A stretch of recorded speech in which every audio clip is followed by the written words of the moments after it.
I'm here with the Association of African Universities Television, AUTV. I just want to say that without the media, you won't know what's going on in the world. Even with the media, you sometimes don't know what's going on in the world. So you need to tune in to the reliable sources who are really on the front lines, who can give you the information you need and give you facts, not conjecture, give you real news, not fake news. And this is the place to find it, AUTV. The voice of higher education in Africa. Explore a whole new world of exciting visuals with AAU TV.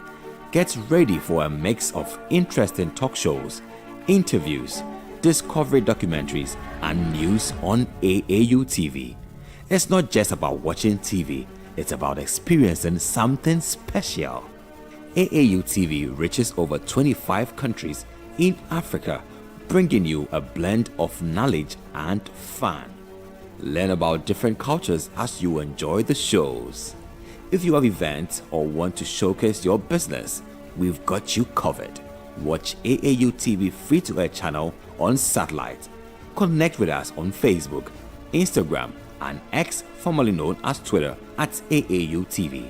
Reach out on call or WhatsApp us at +233 26 629 6601 or +233 20 399 5210. AAU TV, the voice of higher education in Africa.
Good morning and welcome to the Hello Africa morning show, coming to you live from the headquarters of the Association of African Universities right here in Accra, Ghana. It's a wet morning, but we're still going to be on air for you for the love of the game and everything about it. So stay tuned because we have a lot of things coming up for you in this show. My name is Philemon Edwards. We'll begin right away with the top African news. And in our first story, Ghana's 2025 media budget, delivered on July 23 by the Finance Minister Dr. Cassel Ato-Forson, unveils tough measures to stabilize the cedi and curb dollarization. The cedi posts a record 42.6% gain against the dollar and at its best in 60 years. Backed by IMF support, the government plans to enforce spending cuts, a hiring freeze, and tighter forex rules, with GDP growth revised down to 3.1%.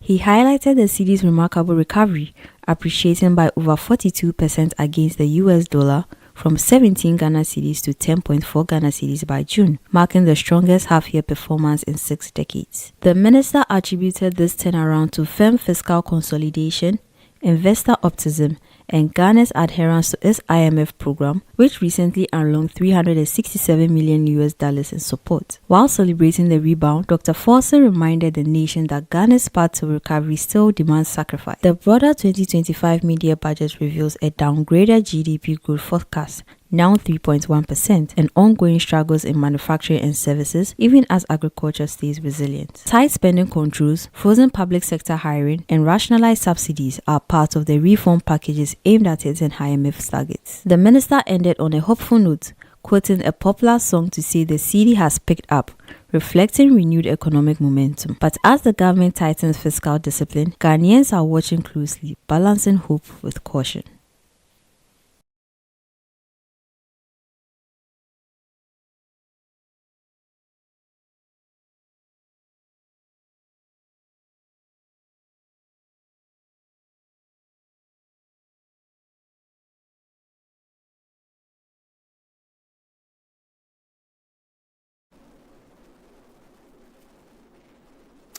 And still in Ghana, the Ghana HIV and AIDS Network, GHANET, is raising alarm over a spike in HIV cases with nearly 34,000 new infections recorded between January and September 2024, almost double 2023's figure. Despite a drop in national prevalence to 1.53%, the rise is linked to declining condom use and risky sexual behavior among the youth. GHANET is urging a mass rollout of test kits, PrEP, and then PEP, while warning that Ghana is far behind on UN AIDS targets due to poor funding and limited political will. In a press release marking World AIDS Day on December 1st, Ghanaian President Ernest Amoabe Austin revealed that while the national rate now stands at 1.53%, a staggering 34,000 new infections were recorded between January and September this year, nearly double the 17,774 cases from all of 2023. Mr. Amoabe attributed this troubling surge to increased commercial sex, low condom use, and risky behaviors like sex parties and transactional relationships. He appealed to the youth to exercise greater caution and practice safe sex. He further called on government and stakeholders to urgently act by expanding access to preventive tools like HIV self-testing kits, PrEP, and PEP, all of which he said have shown growing popularity among the public. But the challenge runs deeper. Ghana is currently off track in meeting the global UN AIDS 95-95-95 targets. Only 65% of people living with HIV have been tested, 69% of those are on treatment, and just 89% of those on treatment have achieved viral suppression. GHANET also pointed to shrinking donor support and the government's long unfulfilled promise to establish a dedicated AIDS fund. Without strong financing and renewed political commitment, GHANET warns that Ghana risks reversing years of progress in the fight against HIV and AIDS.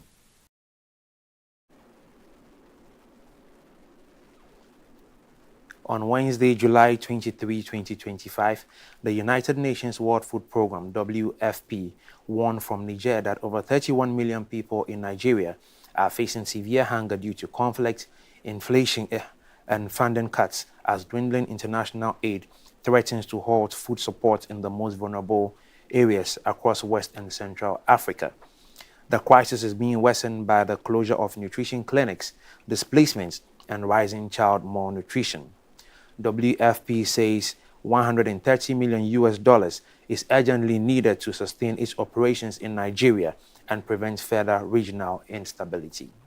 Nigeria is on the brink of an unprecedented hunger crisis, with nearly 31 million people facing acute food insecurity, according to the UN's World Food Programme. Speaking at a press conference from Niger on Wednesday, WFP's Regional Director Margot van der Velden said the staggering figure is equal to the entire population of Texas going hungry. The crisis is being driven by a deadly combination of conflict, inflation, rising food prices, currency depreciation, and dramatically reduced donor funding. WFP says it urgently needs $130 million to sustain its operations in Nigeria alone, where it fears 1.3 million people could soon lose access to life-saving aid. In the conflict-affected Northeast, up to 150 nutrition clinics in Borno State are at risk of closure. 300,000 children could fall into severe malnutrition, and 700,000 displaced people may be left without food or support. Years of support from agencies like USAID have helped keep humanitarian programs running, but recent aid cuts, including sharp reductions from Western donors, have left gaps too large to fill. This crisis extends beyond Nigeria. Countries like Mali, Niger, Cameroon, Mauritania, and the Central African Republic are facing similar patterns of rising hunger and shrinking aid. In Mali and Niger, WFP has cut emergency support by over 80%. Van der Velden warned that when food runs out, hunger grows, communities fracture, and the risk of unrest rises, putting the entire region's peace and stability at stake.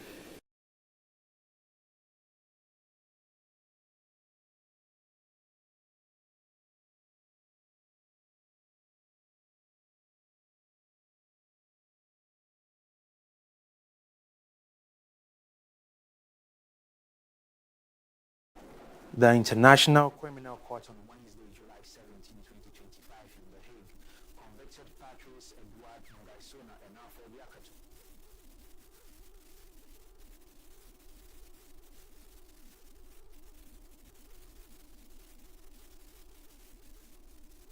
involved over 170 witnesses and 20,000 pieces of evidence, marking a significant step toward justice as the country marks fragile progress toward peace.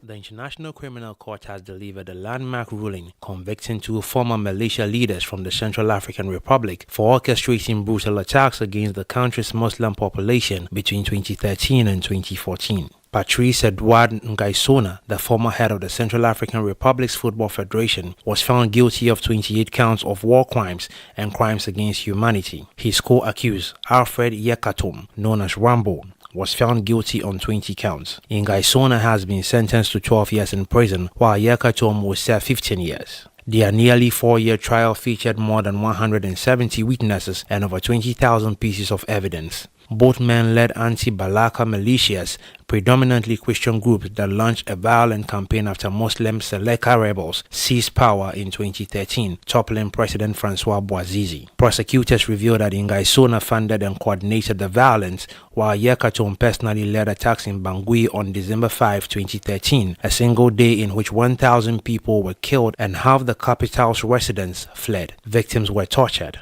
buried alive, and killed simply for being Muslim. Though both men deny the charges, the verdict is seen as a step toward justice in a country still grappling with conflict. It also coincides with a fragile move toward peace, as 2 major rebel groups in Central African Republic announced their dissolution earlier this month. Well, final story.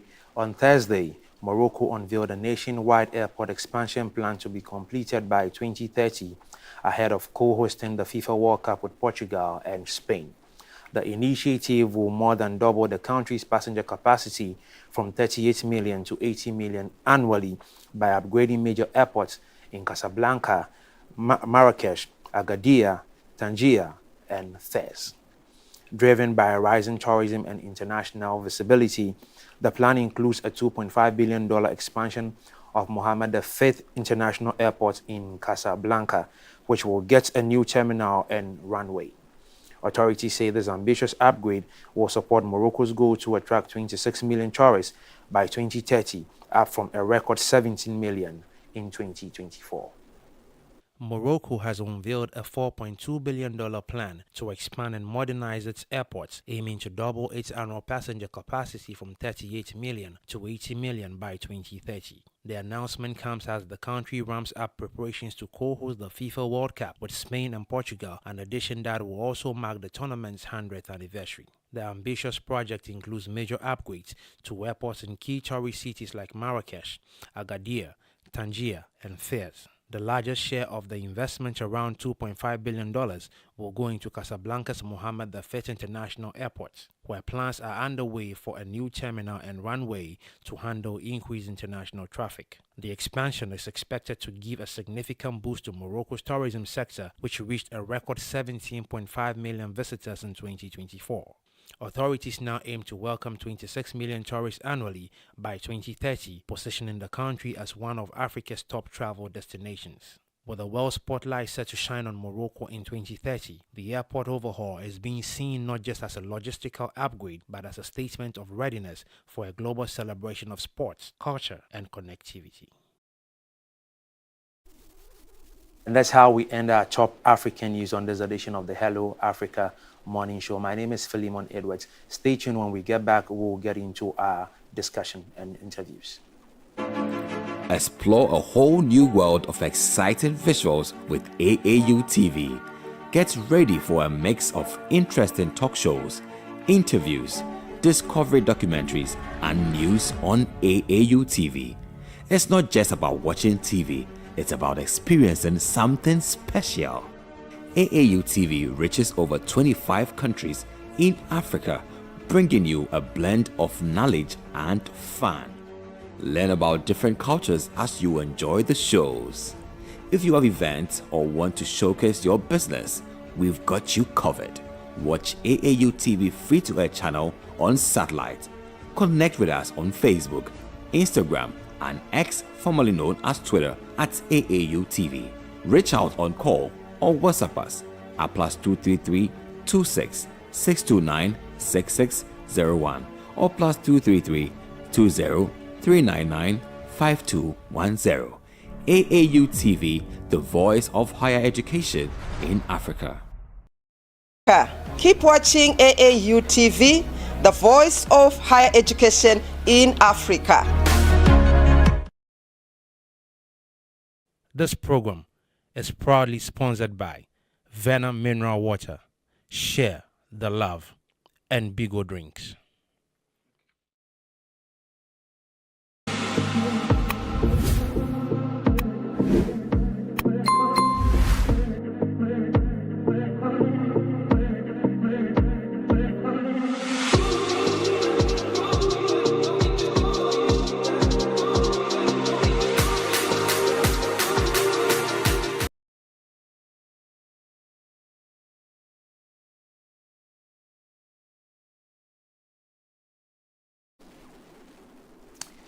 Welcome back from that break, and you're still live on the Hello Africa Morning Show, coming to you live from the headquarters of the Association of African Universities in East Legon here in Accra.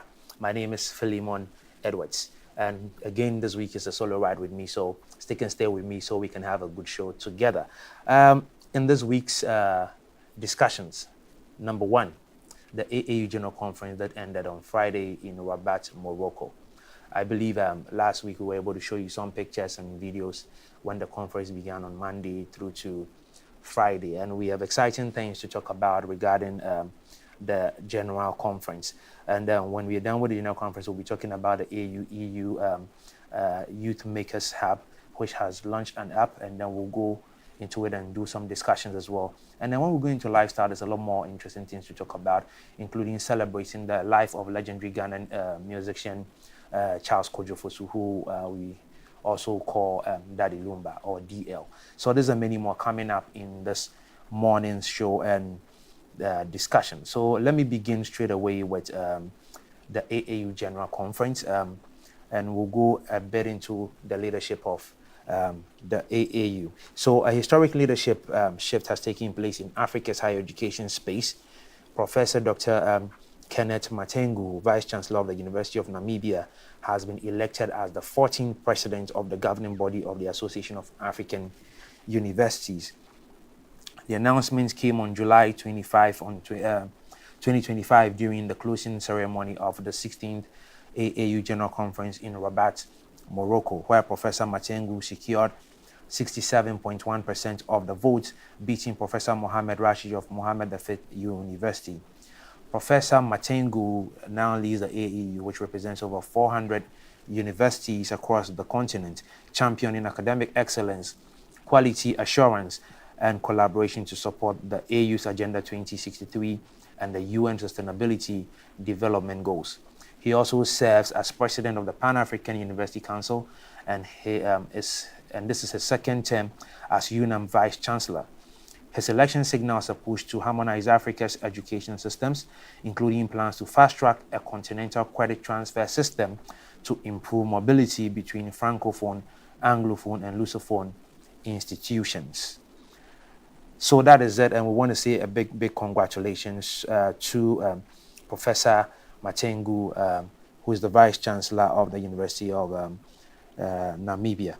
Congratulations, Professor Matengu, and we believe that you will do a very great job. And he also delivered a wonderful speech during his acceptance speech when he was introduced in the conference. So to get a bit into the conference, joining me will be the Acting Director, ICT Communications and Knowledge Management of the AAU Secretariat, Dr. Felicia Nkrumah Kwagbeji. She was also in Rabat, Morocco. She made some interesting deliveries as well when she also spoke during her session. And so she'll join me on the line, and then we'll speak with her briefly regarding the General Conference. Good morning, Dr. Felicia. Can you hear me? Yes, I can. Can you hear me too? Good morning to all of you. Hello. Can you hear me, please? Yes, I can hear. Okay. Welcome to the Hello Africa Morning Show. Thank you very much, and it's a pleasure to be here. Thank you so much. First of all, let's just begin this quickly. How was Rabat and how was the atmosphere generally about the conference? Okay, maybe just to start off, my name is Dr. Felicia Nkrumah Kwagbeji, and I'm the acting coordinator for ICT, Communications and Knowledge Management here at the Association of African Universities. In terms of the general conference, I might say it was really an exciting activity. It was really rich in terms of the stakeholders that we had participating. We had close to 500 of our higher education member institutions, together with our partners, our development partner institutions. Our students, of course, were also there in their numbers. And I want to start off by standing on behalf of the Secretary General of the AAU, Professor Olushola Oyewele, to thank all our stakeholders and our partners. We are indeed very grateful for your massive show up and for your commitment, which really contributed to the huge success that we recorded in Rabat, Morocco. Beautiful. I'm impressed to hear close to presented in this conference. So it's been 58 years the AAU was founded in Rabat. How did it feel for the AAU to return to its founding city, and what did that symbolize in terms of homecoming for the association? I would say it was indeed a truly momentous occasion for us. It was a homecoming that really filled our hearts with nostalgia and pride.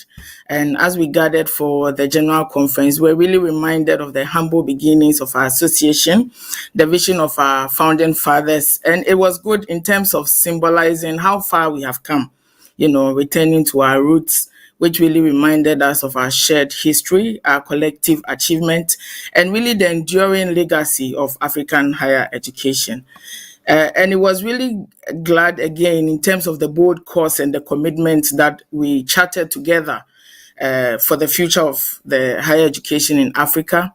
And maybe also we really enjoyed the hospitality from the Moroccan people. And therefore, we want to again acknowledge the Ministry of Higher Education in Morocco, as well as our host institution, University Mohammed VI Polytechnic, and University Mohammed V, University Mohammed V as well, for hosting the board meeting, which preceded the conference, as well as the 3 pre-conference events as well. Yeah. Awesome. All right. So let's get into the conference proper. The conference tackled major issues like AI, open science, youth innovation, and inclusive education. What would you say were some of the most impactful resolutions or takeaways from the 5 days of deliberation? The resolutions were many, given the rich bouquet of topics that were discussed by our stakeholders at the conference, but maybe just to touch on a few of them. The conference committed to strengthening Pan-African collaboration through shared infrastructures, through research network, and cross-border mobility. And this is very key, given that we sometimes tend to work in silos, but we believe that we can achieve more if we work together as a group.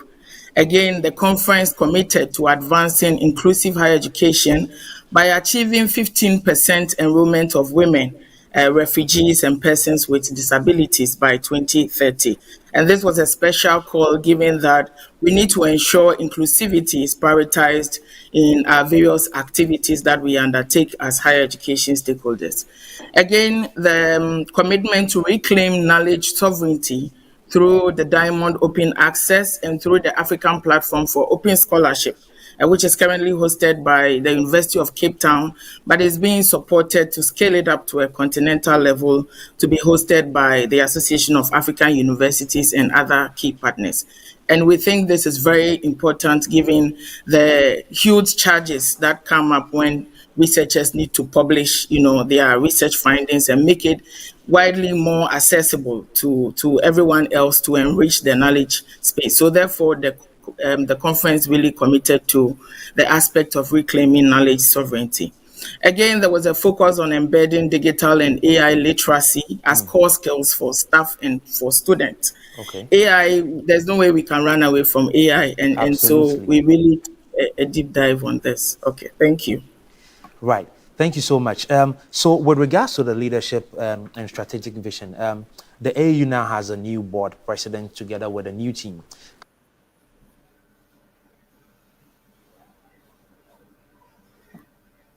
AU.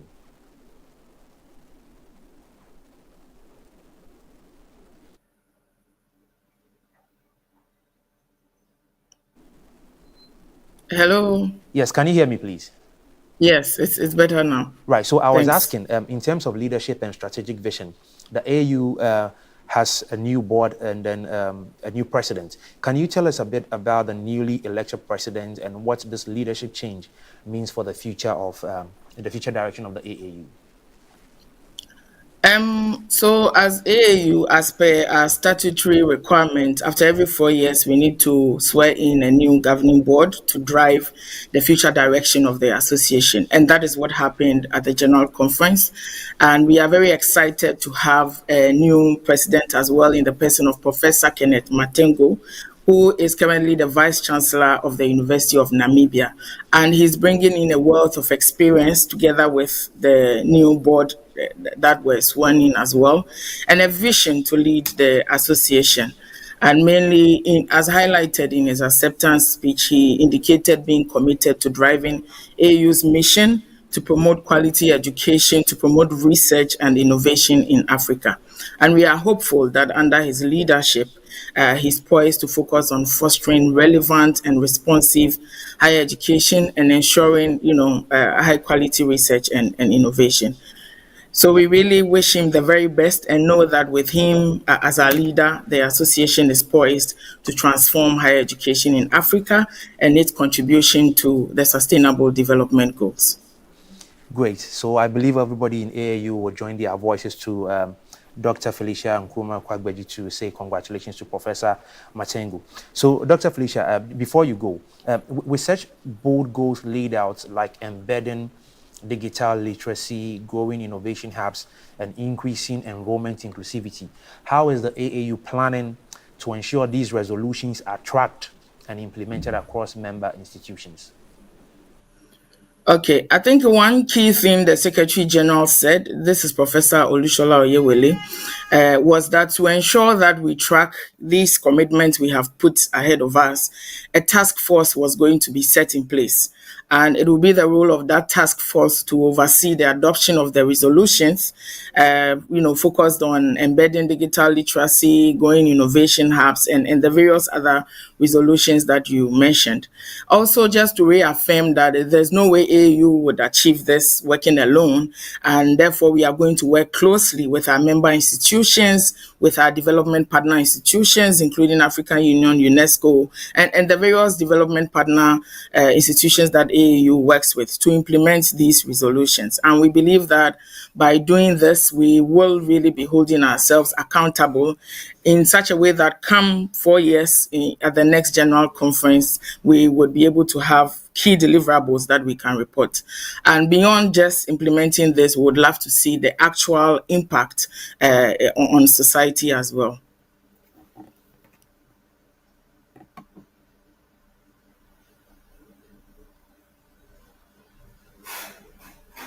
Sorry, are you there? I seem to have lost you again.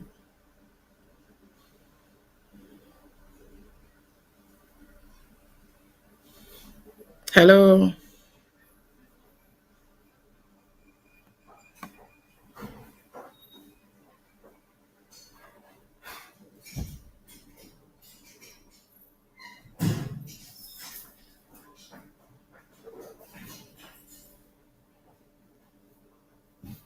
Can you hear me? I can hear you, Doc. Can you hear me? Hello, Doc. Can you please hear me? Yes, I can hear you now. All right. So let's quickly wrap this up. The conference committed to hosting a Pan-African Open Science and AI Summit in 2026. What can we expect from that upcoming summit, and how is AAU preparing for it? Okay, so we would expect that such a summit will focus on very key topical issues. It will be focusing on critical areas like open science. Artificial intelligence will also be prioritized at this summit. We would also be looking at innovation and entrepreneurship, And in terms of expectations, we hope that by the end of that summit, we would have some deliverable key outcomes, key policy frameworks to guide and shape what we do as at a continental level should be coming out of that event. Again, key capacity building activities following that activity should also be expected, because we believe that we need to strengthen our capacity to enable us deliver, on these topical areas. Again, at a platform leveraging the AAU's niche where we create key platforms for networking, we are hopeful that through bringing our stakeholders together at this summit, key collaboration and partnerships would have been forged. So these are some of the key things that we want to achieve out of that activity. And we want to, in advance of time, invite all stakeholders to connect with us and to prepare to engage with the Association of African Universities. We can't wait to follow up on that story and see what happens come 2026. And finally, for universities and partners who couldn't attend the conference, what message would you like to share with them about the future of African higher education and how can they get involved? I think the message is clear. We are saying that from the General Conference in Rabat, we can see that the future of higher education is bright and that there's room for everyone to contribute, whether you were physically present or not. And in terms of how you can get involved, we would like you to stay informed. We want you to follow AAU's updates via our website, via our key social media platforms, and via the various communication channels, AAU TV as well. We really want you to engage, stay informed. We want you to join the conversations. Since you were not in the room to share your thoughts, kindly leverage these key communication channels to engage, to share your thoughts, and to contribute to the conversation. The conversation only started in Rabat, but is ongoing for the next 4 years. So we really need you to engage with the key issues. Again, another key thing that we want to see is for us to see collaborations and partnerships emerging from these areas. As we share the conference communication materials, if you do see any particular partner based on what the partner presented and you think you want to reach out to that partner, please feel free to do that. Do engage the AAU. That's our key role, to foster partnerships and collaborations among our member institutions and among Africa's higher education stakeholders. Again, capacity building would be an ongoing thing.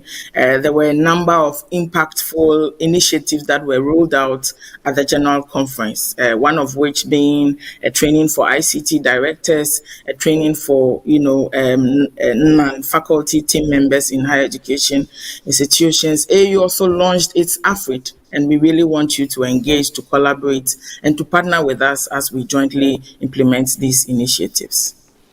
Thank you so much, Dr. Felicia Nkrumah Kwagbeji. We are grateful for your time this morning with us on the Hello Africa Morning Show. And Dr. Felicia Nkrumah Kwagbeji is the Acting Director of ICT, Communications and Knowledge Management here at the Association of African University. Thank you so much, Doc, and we'll catch up when you get back into the office and have a restful week.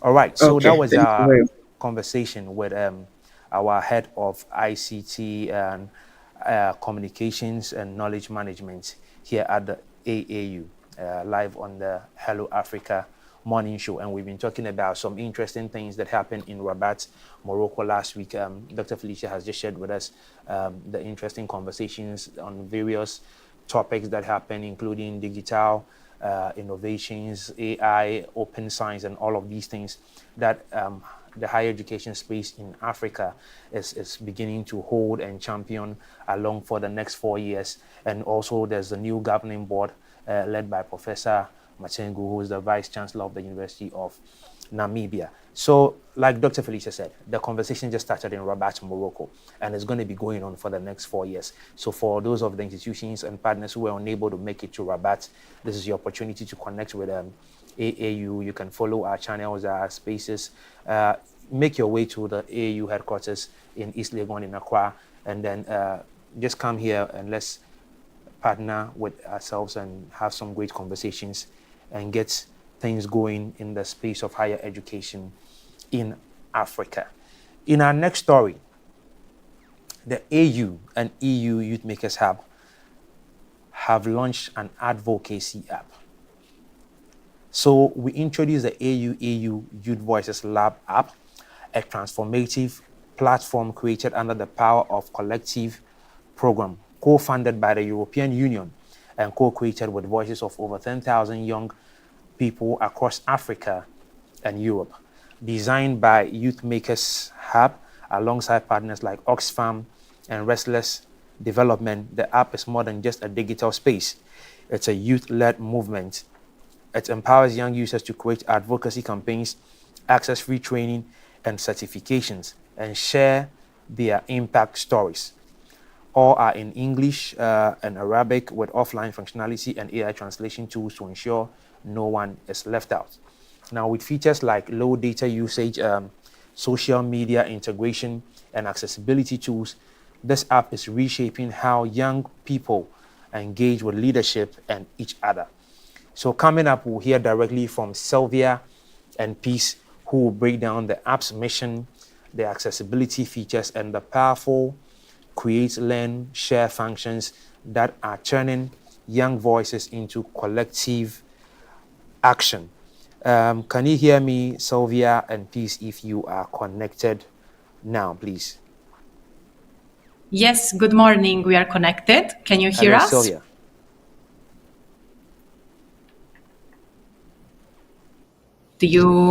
Hello, good morning.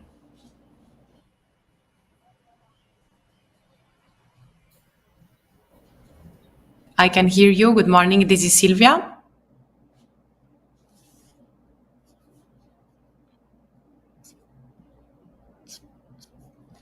I see you clearly on our screens, but can you hear me? Yes, I can hear you. Great. Thank you so much for joining us again on the Hello Africa morning show here in Accra, Ghana.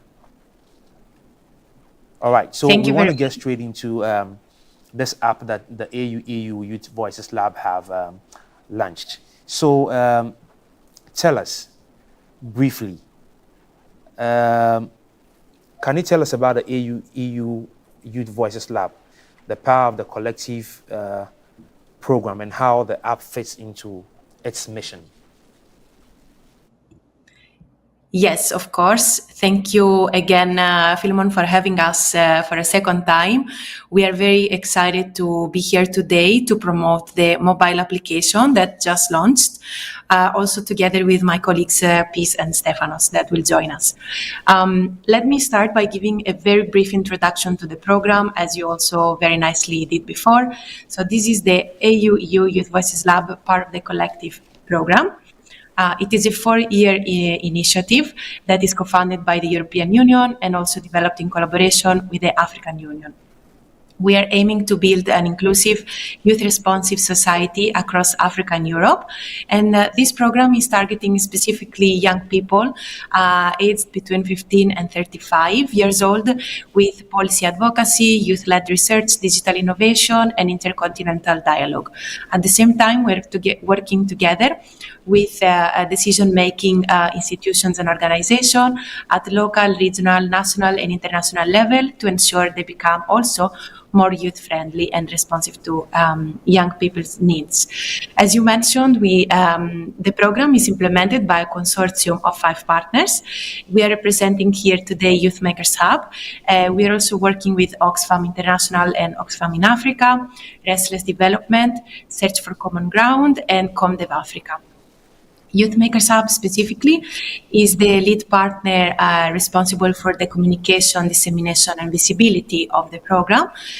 So everything you see online, on social media, and also the brand of the program itself is made by Youth Makers Hub. And at the same time, we have created the mobile application that we're presenting here today. First of all, I want to mention that Youth Makers Hub conducted consultations with youth across Africa and Europe, because one of our main goals and features of the application is that the application is co-created with 10,000 young people.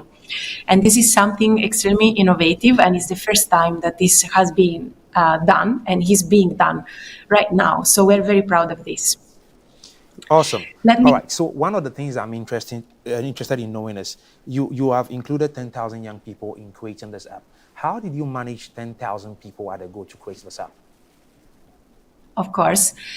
This is one of our goals. So the 10,000 young people are going to be involved throughout the course of the application. So we have already started our consultations, both online and on the application, and we are collecting the feedback from 10,000 young people. So we have started the process. We took the feedback both in person and through digital, in a digital way, for example, on social media, in order to make sure that we incorporate it and we also highlight what they need and what they want. I will give you an example.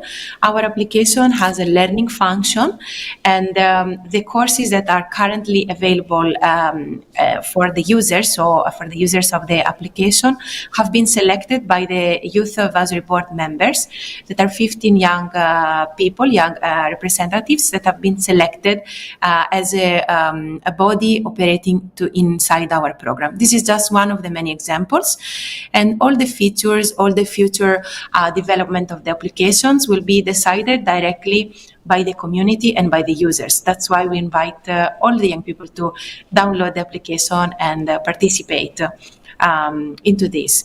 This feature is reflecting the program goals, because the EU Youth Voices app is the virtual mirror of the collective. So it is enabling the program's mission. The way that it does it, that it reflects the goals and the values of the program, is that it gives free access to training courses, providing also certification upon completion. It enables people and young people to participate in decisions through the functionality of the feedback, directly giving feedback on the mobile application. And it also gives the opportunity for networking through the sharing function, which we will see later. We also have a very big focus and care towards accessibility and inclusivity, because this is also one of the main values and the core values of the program and the consortium as a whole. Let me give you a few examples. First of all, the application is multilingual. It is native in and available in English, French, and Arabic. And this allows a broad group of people accessing the application. Obviously, there are more languages than these three. So that's why we have included an AI-powered translation tool that can automatically translate the content of the mobile application for people that wish to access it in other languages apart from English, French, and Arabic. Another functionality that enables and ensures inclusivity is the fact that the application also has an option to work on low data usage, and also has an offline functionality. So we try to tackle the issue of, for example, people living in remote areas or with low connectivity or not continuous connectivity to the internet. In this way, we make sure that more people are included and can access the content and the opportunities that we're sharing. All right. As you said, yes. Okay, so that's very interesting, and I like the approach about how you've been able to manage 10,000 young people to be able to feed into a beautiful way, because I see a lot of synergy and partnership amongst the 10,000 people that you have just spoken about. So I just want to say congratulations to you and your team on achieving that. And you have also just highlighted the accessibility and diversity features of the app. One of the things I'm interested to know, apart from those few languages you mentioned, how many languages in total can the AI be able to translate into if you are unable to use the limited number of programs on the app? Thank you for the question. So for now, we have approximately other 30 languages that can be translated by the AI tool. And as you mentioned, because we have the feedback function inside our application, we're actually actively collecting how many and which other languages are important and our community, our users are interested in having. So this is actually a feature that will continuously improve and grow based on the feedback that we receive. So I invite also everyone to join the application and also try to see which languages are included. And if a language is not included and they wish to have it, they can directly send it inside the application through the feedback form. Great, thank you so much. So now let me get to speak with Peace Odili. Peace, are you on the line? Can you hear me? Good morning. Thank you for joining us as well. And Peace is the mobile app project manager. So Peace, let me ask you, can you explain the three main functions of the app, the create, learn, and share, and how they empower young users? Thank you for the question. And as you rightly stated, yes, the app has three main functions, the create, learn, and share functions. For the create function, users can co-create content, launch advocacy campaigns, and organize initiatives, making them active contributors to social change. It presents opportunity for users to give direct feedback, just like my colleague Sylvia mentioned earlier, and complete surveys on app features and functionalities, contributing to the continuous improvements and customization. Like she said, we took feedback from young people to be able to understand what their needs are and to ensure that the app is tailored to meet their needs. And in the process of doing this, they're able to make their voices heard, they're able to amplify their voices in the process and ensure that the app actually does meet their needs. Now, for the Learn function, it offers training modules, courses, and certifications for free to help you build skills for personal and professional growth.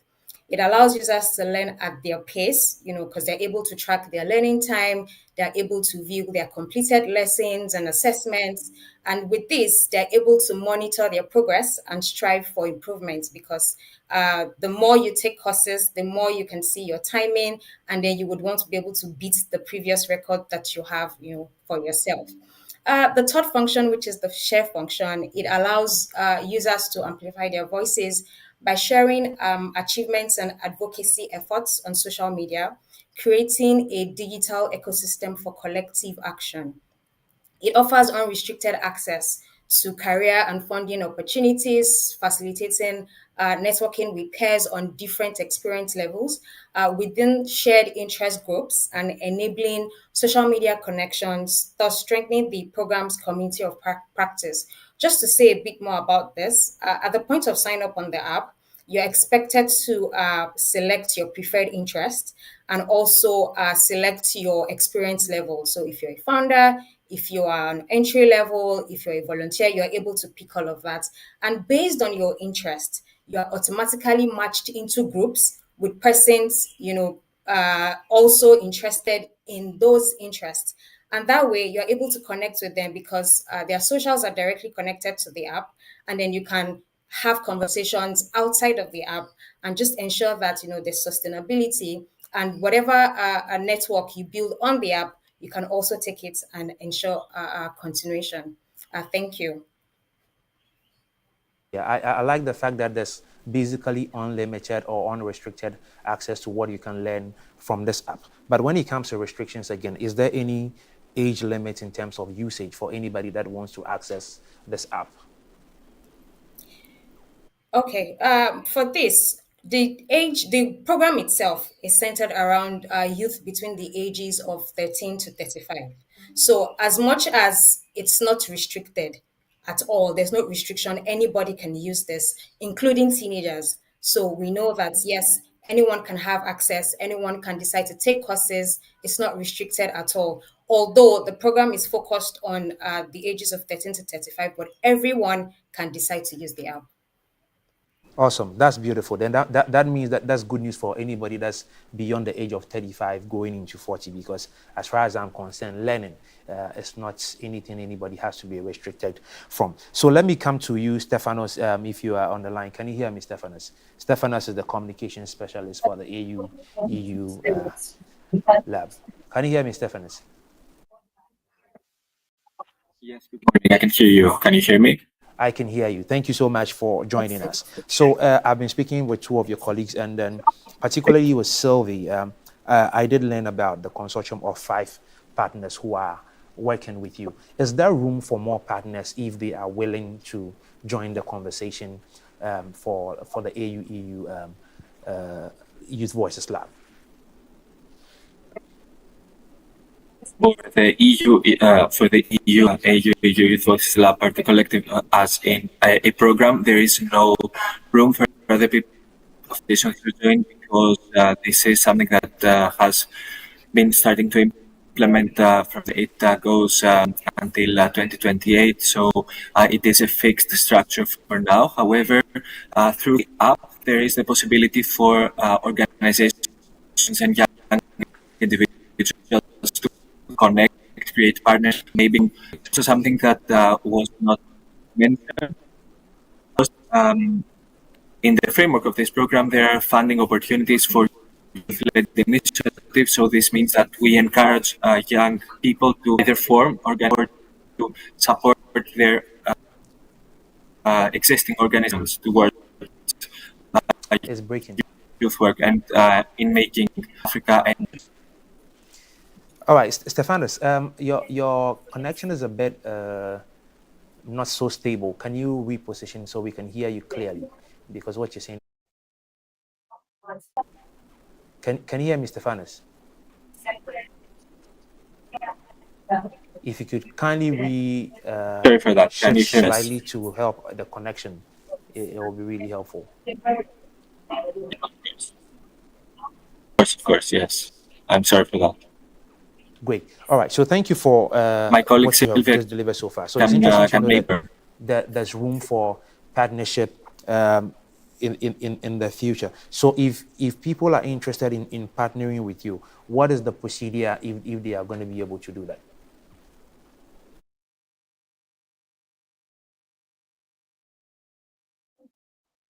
I am sorry, I did not hear the question. There are some problems with the connection, probably.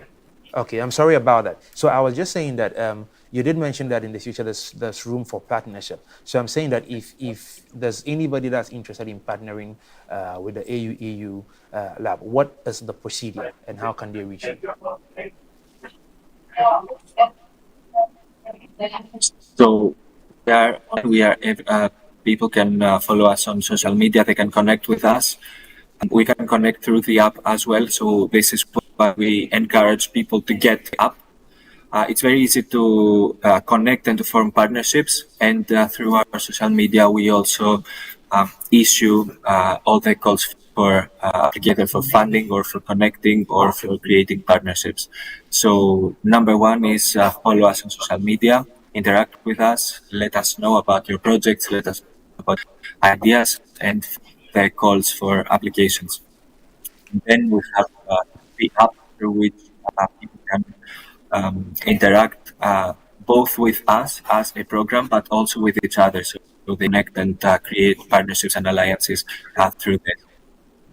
Awesome. All right. So finally, if anybody wants to download this app, where can they find this app specifically? Yeah, thank you. Thank you very much for the question. The app is available on the App Store and the Play Store. Of course, it is and always be fully free of charge, both to download and to use. So there are no in-app purchases within the app. People can very easily download it. They can either scan the QR code that you're presenting now, or they can find us anywhere online. We have added the app everywhere, and it's also in our website, the AU Youth Voices Lab.eu. So it's very easy for people to find it. If anyone doesn't find it, of course, we are more than happy and open to send it if people send us a DM. Okay. All right. Thank you so much, Stephanus.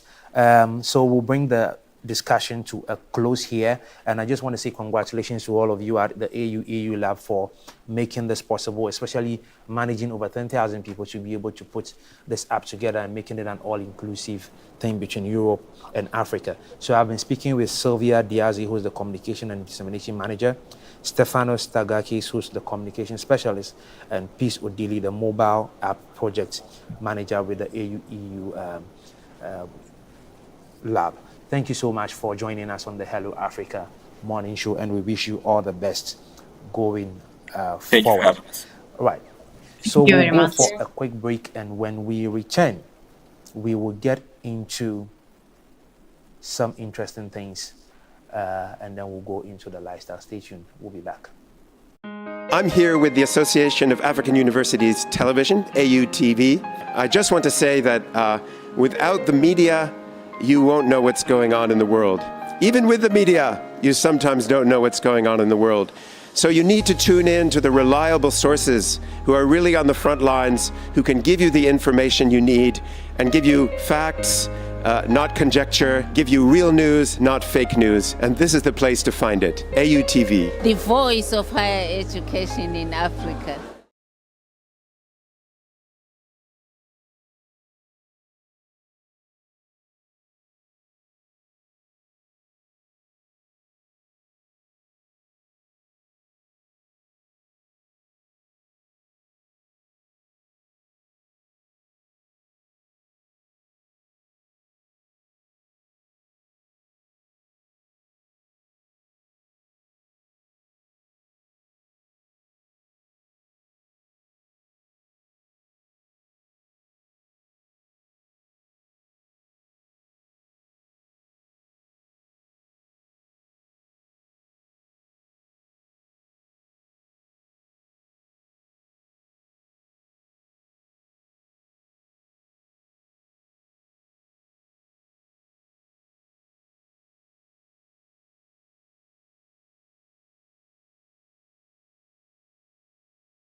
I'm here with the Association of African Universities Television, AUTV.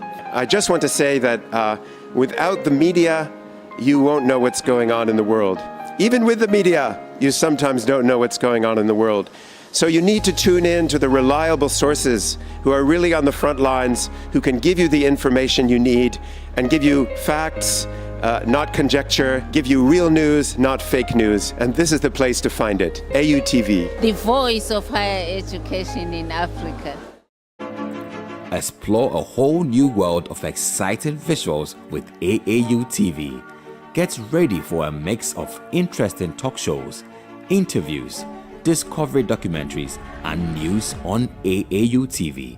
It's not just about watching TV, it's about experiencing something special. AAU TV reaches over 25 countries in Africa, bringing you a blend of knowledge and fun. Learn about different cultures as you enjoy the shows.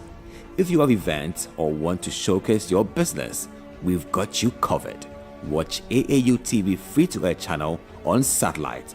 Connect with us on Facebook, Instagram, and X, formerly known as Twitter, at AAU TV.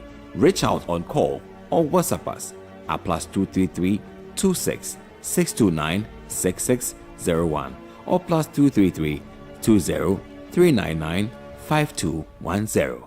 AAU TV, the voice of higher education in Africa. This is Hello Africa on AAU TV.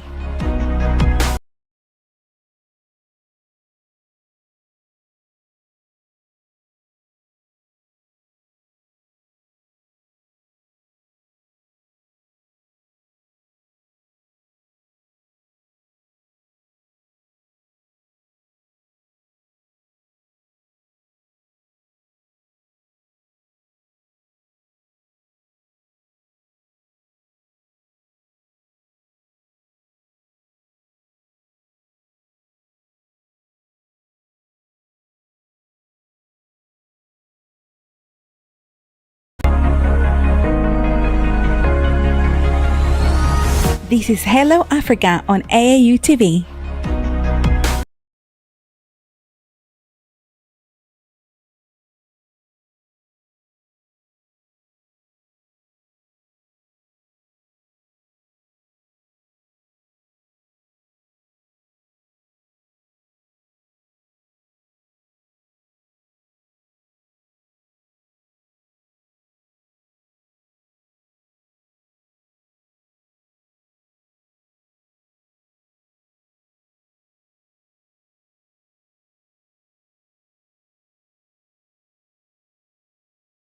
This program is proudly sponsored by Venom Mineral Water, Share the Love, and Bigo Drinks.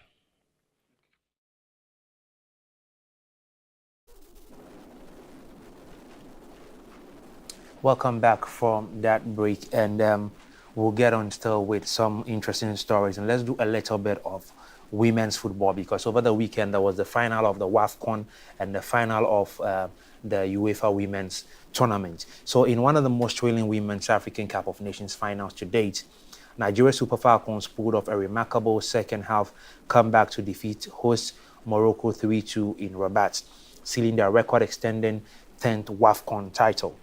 The Atlas Lionesses took a strong 2-0 lead into halftime, thanks to goals from Ghislaine Shabak and Sana Masudi.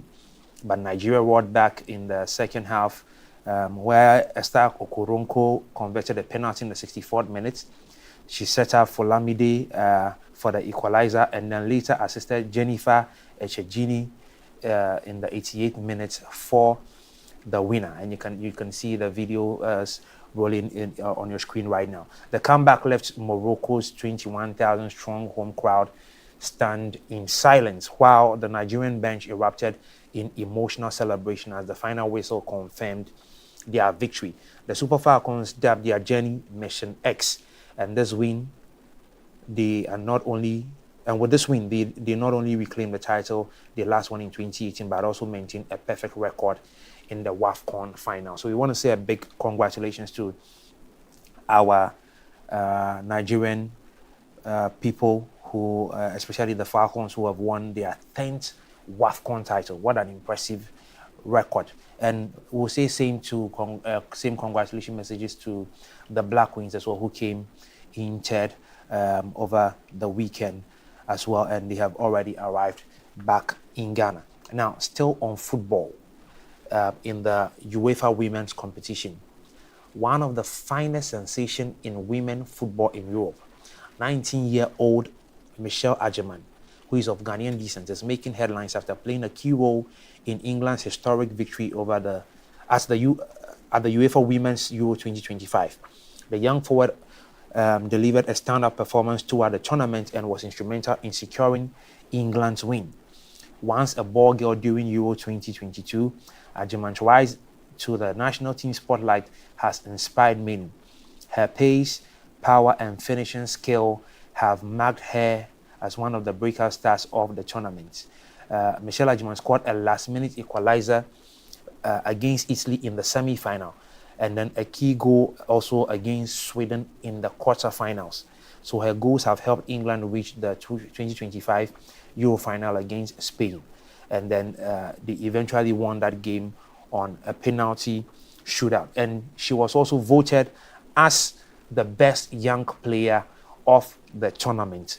And we want to say a huge congratulations to Michelle Agyemang. She is an Arsenal player. She plays for the Arsenal female team, and she comes from a family of football fans only. So everybody of the family is a football person. So we want to say a huge congratulations to Michelle Agyemang, who is the best star young player of the Euro 2025 tournament.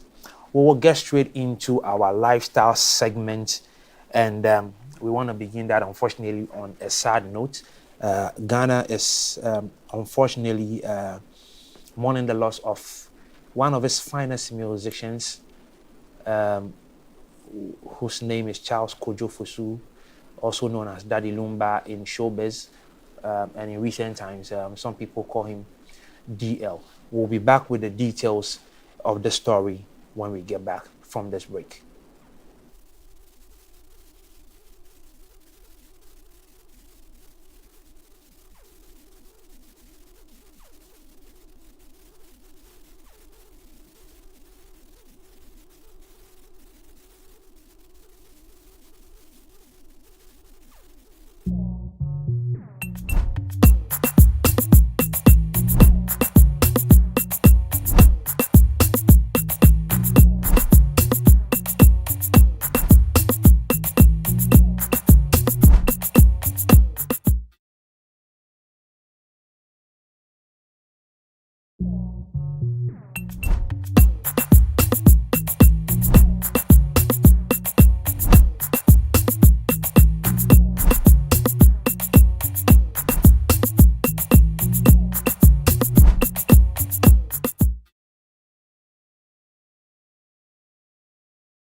Welcome back from that break.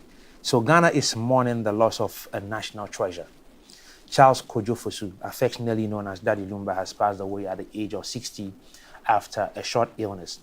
With a career spanning nearly 4 decades, Daddy Lumba wasn't just a musician, he was a cultural force.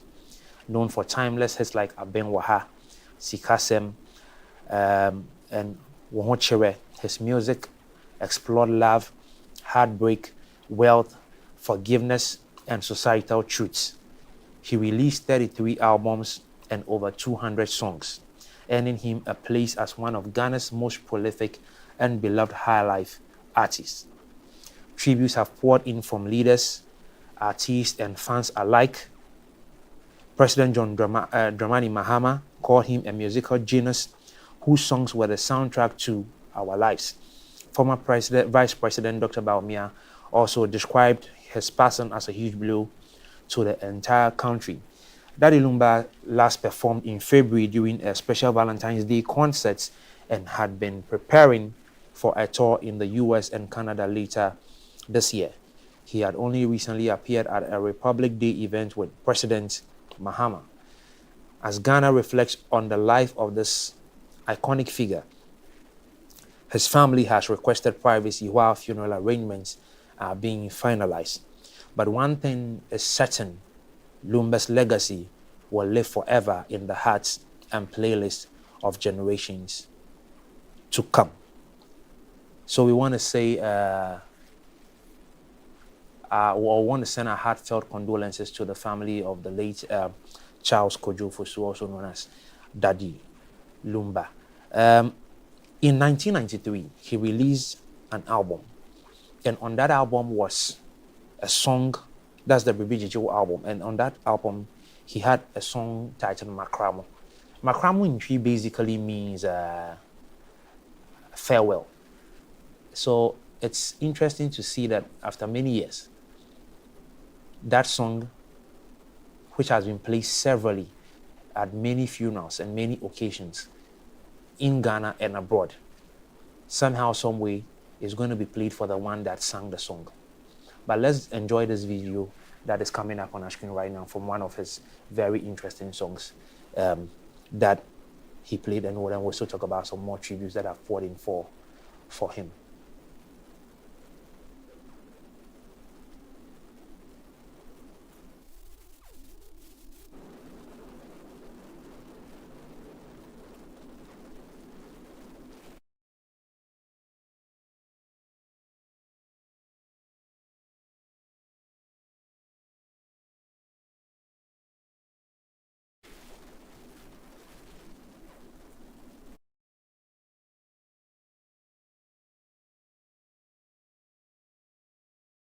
So, to end the session with the life of Charles Kojo Fosu, icons in Ghana have also said many things about him, and then Professor Moore has described him as a legend, an icon, a crooner, a patriot, a master musician, a poet, and a social commentator, and then a balladeer.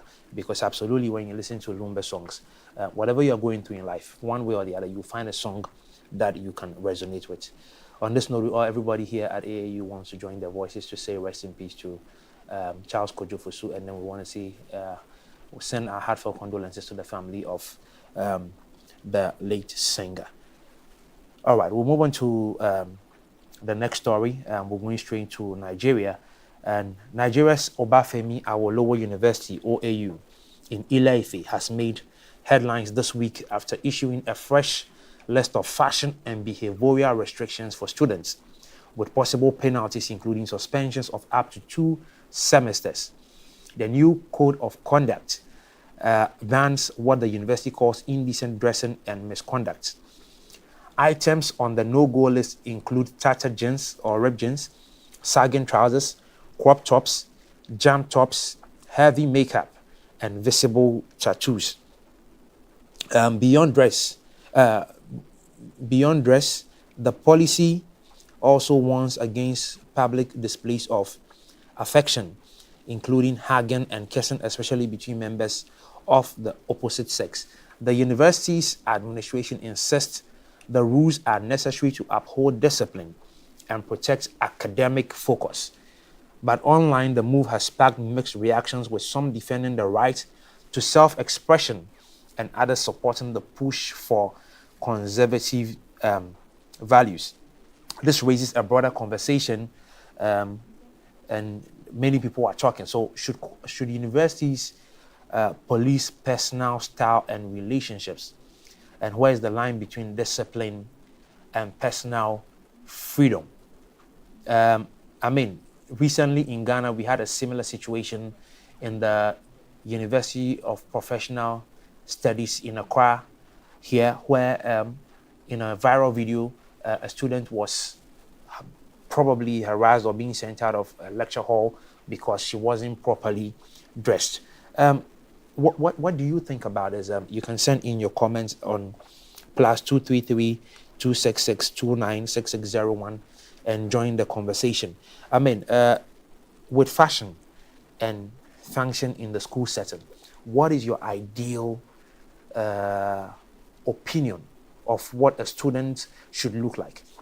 Case in point, we are talking about universities here. So the question is, we know that from primary school or elementary school right up to secondary school, there's not so much freedom in these areas. But when you have advanced to the universities where one is deemed to be matured and more or seen to be wiser, okay, and more responsible, they are expected to dress in a certain way, in a certain manner, to depict some form of maturity. But unfortunately, like what has happened in the Obafemi Awolowo University and recently in the UPSA in Accra, Ghana, you can tell that there's a lot going on when it comes to indecent exposure with dressing, especially among female students. And with the guys, there's a lot of saggy jeans and probably ripped jeans, both for male and female, and all of these other things.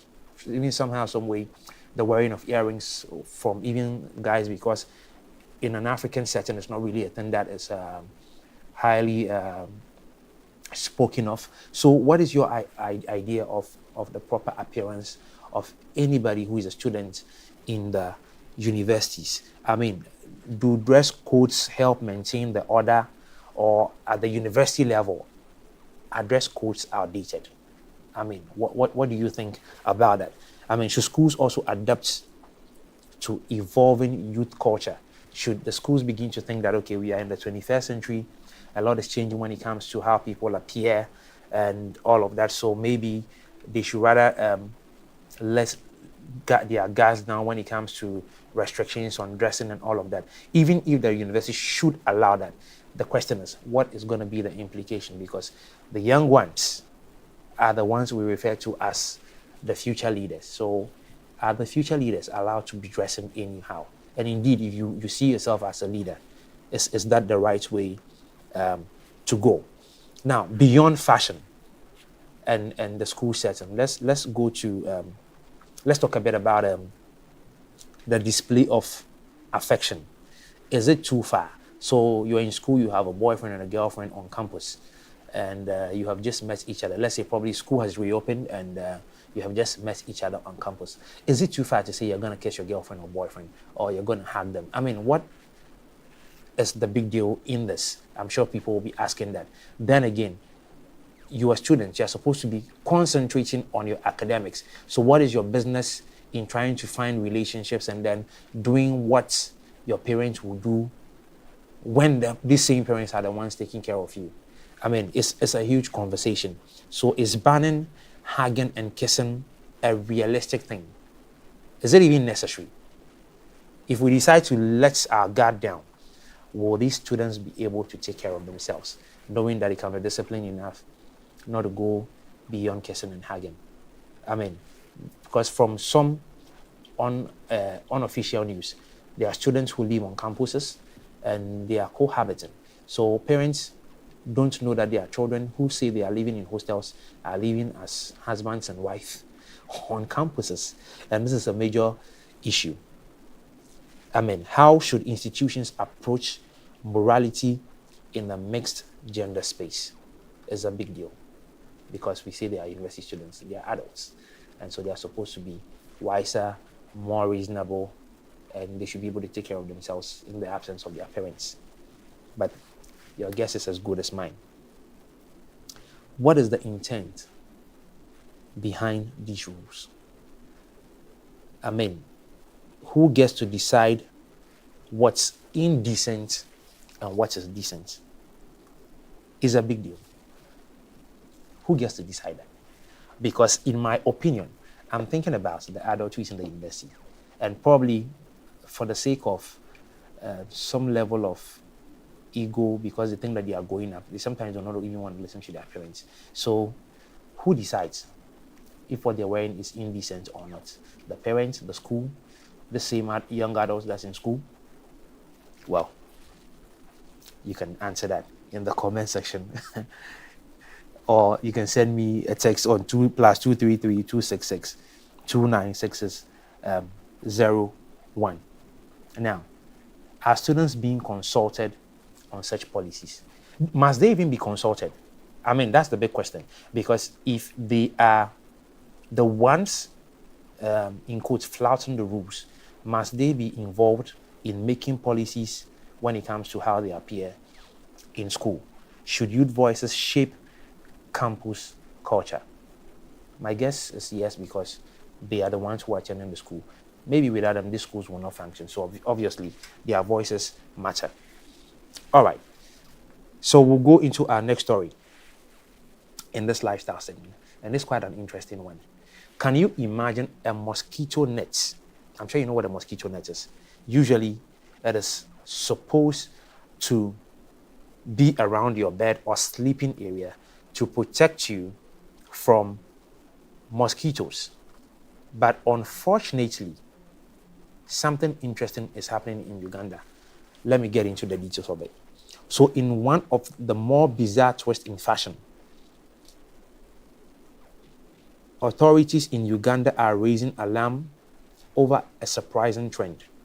Some citizens are reportedly using mosquito nets as material for wedding dresses and other clothing items. These nets, distributed freely by health authorities to combat malaria, are being repurposed into outfits for special occasions, raising serious public health concerns. Officials warn that the misuse of these nets not only leaves families exposed to deadly mosquito bites, but also undermines years of progress in malaria prevention. While some online users are finding humor and creativity in the situation, health experts are urging the public to remember the life-saving purpose of these nets, which are treated with insecticide and not meant for direct skin contact, let alone worn on the body. Now, this strange fashion statement has sparked a bigger conversation. Are economic hardships driving people to improvise? The word is improvise. Is this a case of lack of awareness or simply misprioritization? And what role can creatives and influencers play in using style for advocacy without compromising public health? Well, one thing is clear in this matter. While the mosquito net gown might get a few likes on social media, malaria won't wait for a costume change. This is a major issue for me. It might be funny, and like I just read here, it's getting a bit of humor on social media. It's getting some likes, and people are laughing in various comment sections and many of these videos and posts. But the health crisis that looms behind this practice is where my concern is.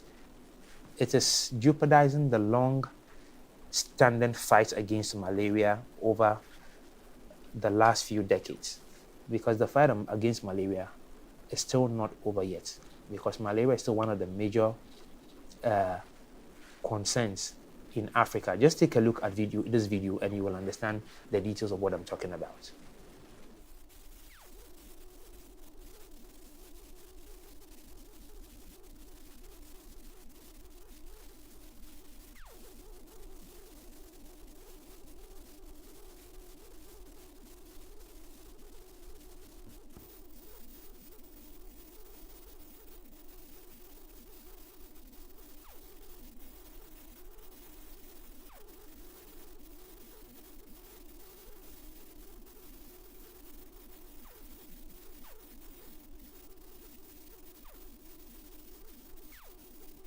that is talking about the issues regarding the use of mosquito nets as a wedding gown or any other kind of material that people would wear. I mean, it's very interesting to see this kind of thing, but for me, it's a disturbing issue because the job of the mosquito net is supposed to prevent mosquitoes from biting you, most likely when you are asleep. But unfortunately, some people think that it can be used as a wedding gown. I mean, could it be an issue of the economic crisis in Uganda where people can't afford wedding gowns or things of this nature, so they'll prefer to use it for weddings or any other ceremony? It's a big deal. And I just hope that the Ugandan people, because they have seen what their minister is talking about, will probably take a cue from it and then decide to do the right thing by, do what they are supposed to do. Take a look at this video again. To this country, the government of Uganda has given Ugandans free insecticide-treated mosquito nets. But to my dismay, as a doctor for human beings, I have seen people using insecticide-treated mosquito nets in catching white ants. In Busia, I am reliably informed and I know for a fact that some people in this country are using mosquito nets as wedding gowns. It is meant to cover your bed when you are sleeping in it so that you do not get malaria, that your children don't get malaria, pregnant mothers don't get malaria, but not to use mosquito nets that are free, given by the government of Uganda to catch fish, to catch white ants, and to be used as government gowns. Surely. I thank you very much. Obviously, have become a problem to this country. The government of Uganda has given Ugandans free and this insecticide-treated mosquito nets. A problem. But to my dismay, I mean, why would you use a mosquito net for a wedding gown? Going to the extent of even using it for fashion. Look, the medication in the mosquito nets can even cause irritation, and the health of people are at stake. So why would people do this? I don't want to pretend I understand what is going on, really, because there is a clear use for this thing. Why this is going on, I wish somebody could explain to me, but it's unfortunate. So those of us who are trying to catch and laugh about it on social media, well, I can understand you because it brings some sort of humor, but let's think about the bigger picture. The part of the story where these same people might end up being sick, and if we are not fortunate, they can die out of malaria, because malaria is still one of the biggest killers in Africa. It's a major issue. I just do hope that our friends in Uganda, regardless of the situation, will be able to understand what their minister is talking about and try to put their health first and protect themselves. Because if you don't protect yourself, you won't even be alive to get to use a mosquito net as a wedding gown, if that's what you want to do, or use it for fashion. Well, anyway, I just have one message coming in here. I think my friends in Uganda, Kwame from Ashali, which says, I think my friends in Uganda might be happy that they won't have to buy a wedding gown. That's an interesting one. But like I said, I mean, you can catch some humor in there, but it shouldn't be the real deal. It should come from the point where you are thinking about the bigger picture in terms of the proper use of a mosquito net. Anyway, on that note, this is how we want to end the Hello Africa morning show from the headquarters of the Association of African Universities here in Accra, Ghana. I do hope that you will not use a mosquito net for a wedding gown or to catch fish or for any other purpose. Let it be used for whatever it has been purposed to use for. Make a date with us on Wednesday afternoon for our midday news, and then catch us again next week Monday when we are live with the Hello Africa morning show. Thank you for sitting and staying with me on a solo ride again this week. My name is Philemon Edwards. See you next time. This program is proudly sponsored by Venom Mineral Water, Share the Love, and Bigo Drinks.